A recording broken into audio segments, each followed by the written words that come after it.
오늘 동백꽃 수업을 진행하겠습니다.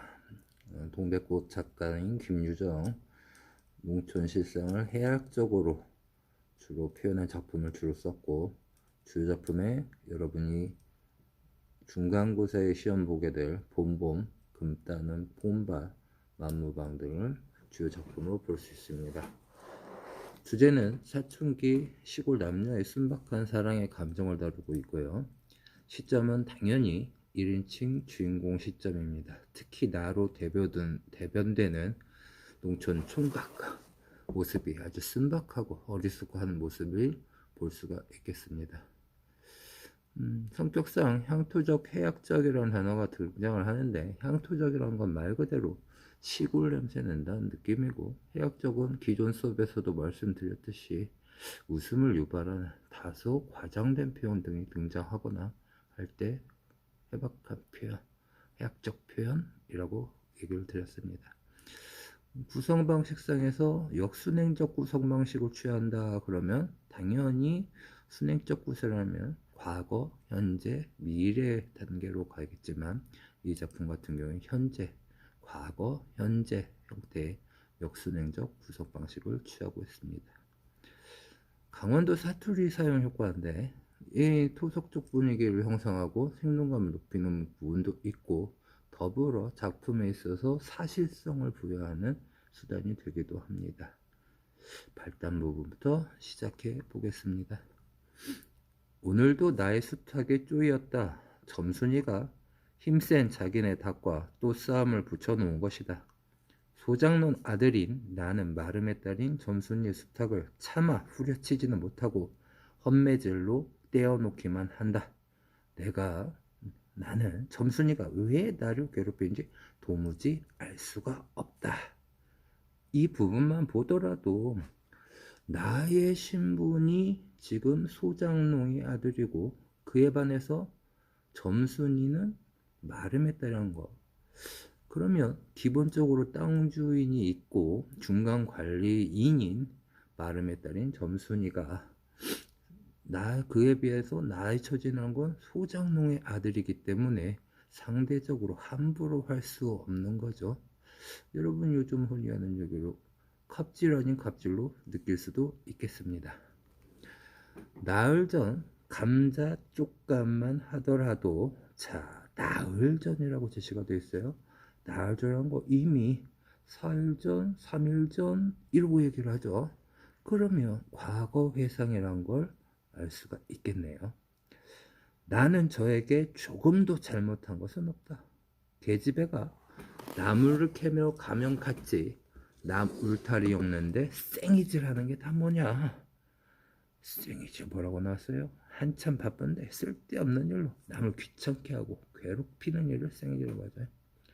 그것도 발소리를 죽여가지고 등 뒤로 살며시 와서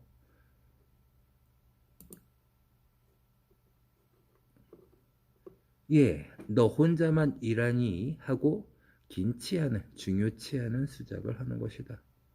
어제까지도 저와 나는 이야기도 잘 않고 서로 만나도 본척반척하고 이렇게 점잖게 지내던 터이련만. 저 지난 사랑방송님과 어머니에서 배웠죠.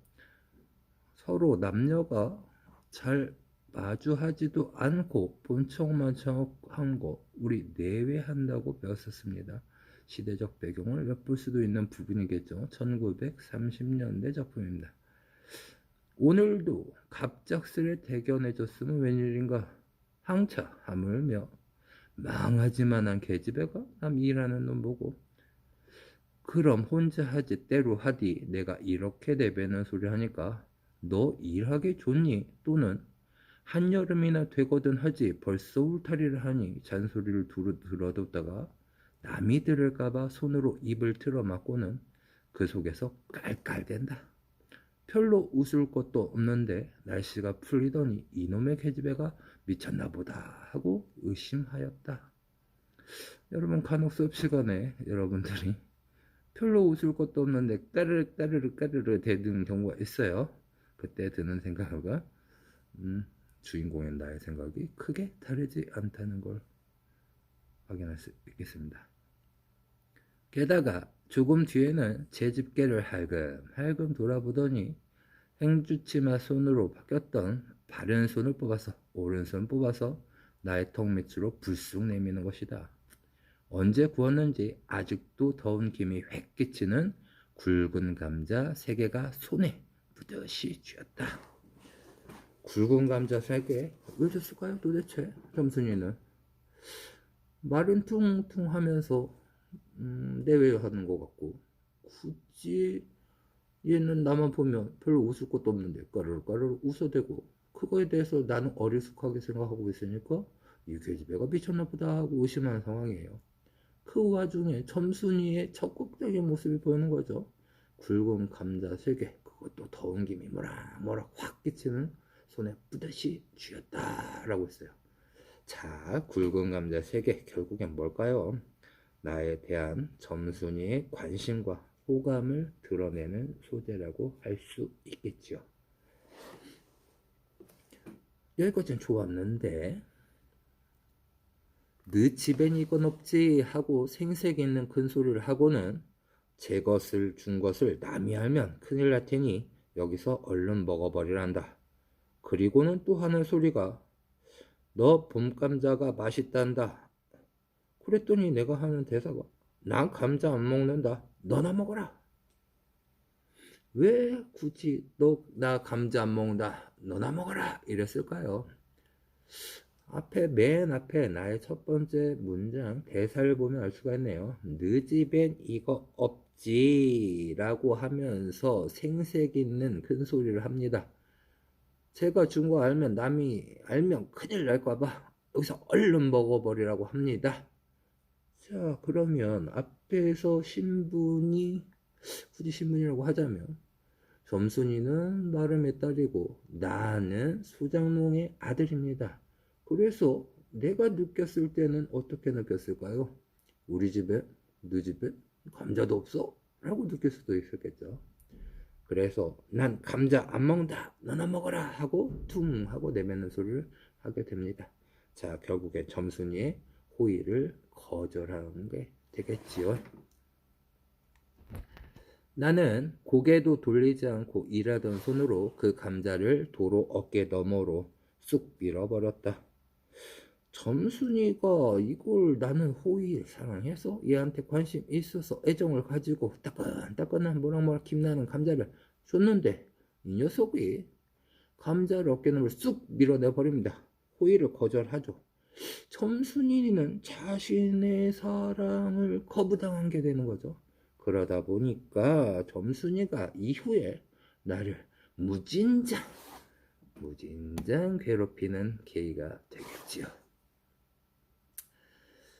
나는 고개도 돌리지 않고 그 감자를 어깨너머로 쑥 밀어버렸고 그랬더니 그래도 가는 기색이 없고 그뿐만 아니라 새근하고 심상치 않게 숨소리가 점점 거칠어집니다.